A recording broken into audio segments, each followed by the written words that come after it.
Hello student, अर्धवर्ष की परीक्षा 2021-22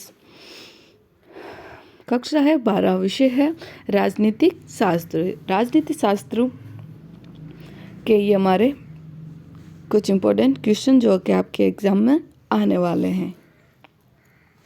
पहला प्रश्न है, स्वतंत्रता के समय भारत में कुल कितनी रियासतें थी? तो स्वतंत्रता के समय भारत में कुल कितनी रियासतें थी? इन चार ऑप्शन में से आपको एक बताना है। सार्क की स्थापना किस वर्ष हुई थी? इसमें चार सन दिए हुए हैं, आपको स्थापना का वर्ष बताना है। ऑपरेशन ब्रिज वाटर निम्नलिखित में से किससे संबंधित है? भारत पाकिस्तान, भारत नेपाल, भारत चीन, भारत श्रीलंका। चारों में से कौन सा सही है या करेक्ट आंसर बताना है। संयुक्त राष्ट्र के ध्वज की पृष्ठभूमि किस रंग की है? लाल, हरी, नीली या नारंगी? इन चारों में से करेक्ट आंसर बताना है। भूमंडलीय किरण है। विश्व की मंडलीय, सांस्कृतिक क्रांति, प्रदेश की एकीकरण या प्रादेशिकवाद?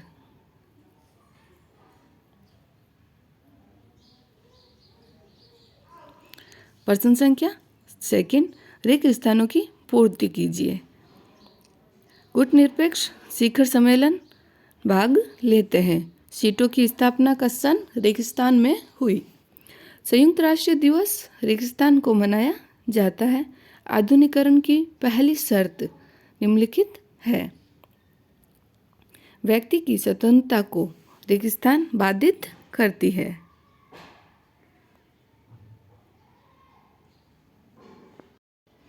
प्रश्न संख्या 3, प्रत्येक का एक वाक्य में उत्तर दीजिए। भारत विश्व बैंक में किस प्रकार का सदस्य है? सेकंड है, नेपाल में किस क्षेत्रीय संगठन का मुख्यालय स्थित है? संयुक्त राष्ट्र संघ का हृदय किसे कहा जाता है? वैश्वीकरण को किस नाम से जाना जाता है? और लास्ट है, PWG का पूरा नाम क्या है? प्रश्न संख्या 4, इसमें सत्य और असत्य लिखने हैं। गुटनिरपेक्षता हथियारों की दौड़ का समर्थन है। सेकेंड है, सन 1950 में नेपाल में लोकतंत्र की स्थापना हुई। थर्ड, भारत 30 अक्टूबर 1945 को संयुक्त राष्ट्र संघ का सदस्य बना। फॉर परिवर्तन आधुनिकीकरण की पहली शर्त। पांचवा है, भारतीय संविधान कठोरता एवं नमनीयता का उद्भव मिश्रण है। प्रश्न संख्या 5, सही जोड़े बनाइए। अ भाग को ब भाग से जोड़ते हुए आपको इन सबके सही जोड़े बनाने हैं। BN राव, बालिका समृद्धि योजना, गोरखालैंड आंदोलन, परमाणु अप्रयास संधि। अ भाग के ये सारे ऑप्शन हैं, आपको इनमें ब भाग से जोड़कर इनके सही जोड़े बनाने हैं।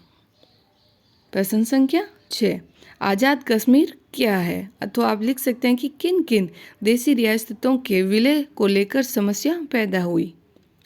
प्रश्न संख्या 7, शरणार्थियों के लिए कौन सी दो समस्याएं सबसे महत्वपूर्ण हैं?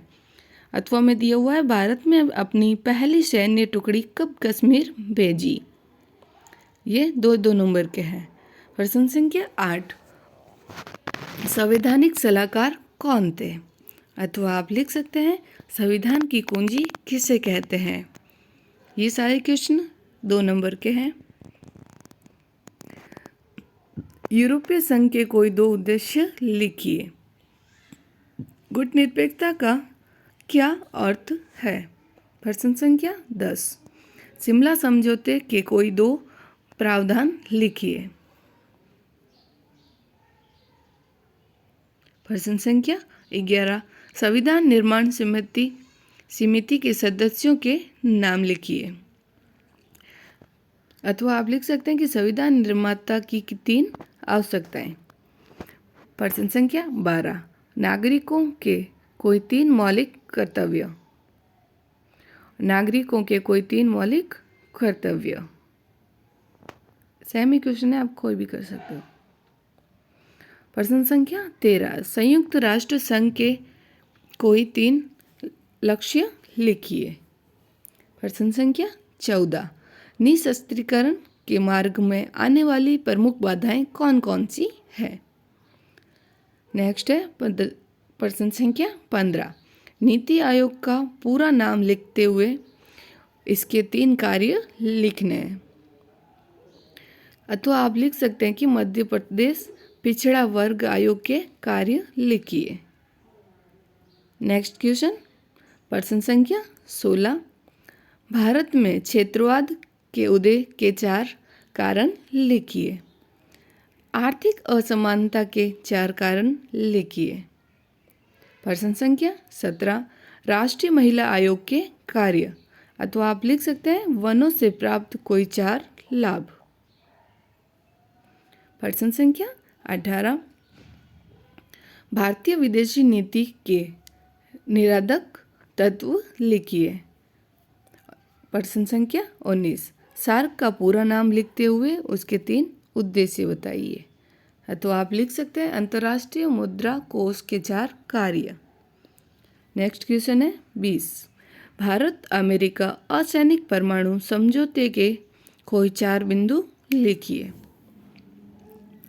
ताशकंद समझौते के कोई 4 मुख्य प्रावधान लिखिए। नेक्स्ट क्वेश्चन प्रश्न संख्या 21, आधुनिकीकरण के कोई 4 विशेषताएं बताइए।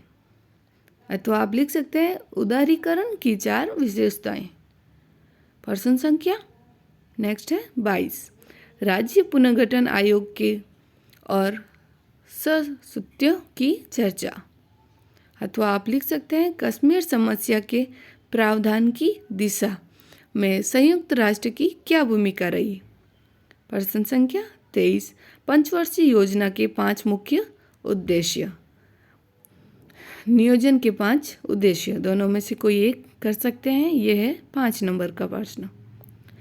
नेक्स्ट है प्रश्न संख्या 24, क्षेत्रवाद से क्या आशय है, इसके उद्देश्य, उदय के कारणों को रोकने के उपाय। या आप लिख सकते हैं नक्सलवाद क्या है, इसके उद्भव के कारण लिखिए। प्रश्न संख्या 25, उपभोक्ता संरक्षण को प्रभावी बनाने हेतु सुझाव या उपाय। लास्ट प्रश्न है प्रश्न संख्या 26, भारतीय विदेशी नीति के सिद्धांतों का संक्षेप में वर्णन। या आप लिख सकते हैं तनाव सैद्य का अर्थ बताते हुए उनके अभ्युदय के लिए उत्तरदायी कारक लिखिए। ओके फ्रेंड्स, तो ये था हमारा राजनीतिक शास्त्र कक्षा 12वीं का प्रश्न पत्र। ये वीडियो आपके लिए हेल्पफुल रहा हो तो please like share and subscribe करें। Thank you for watching.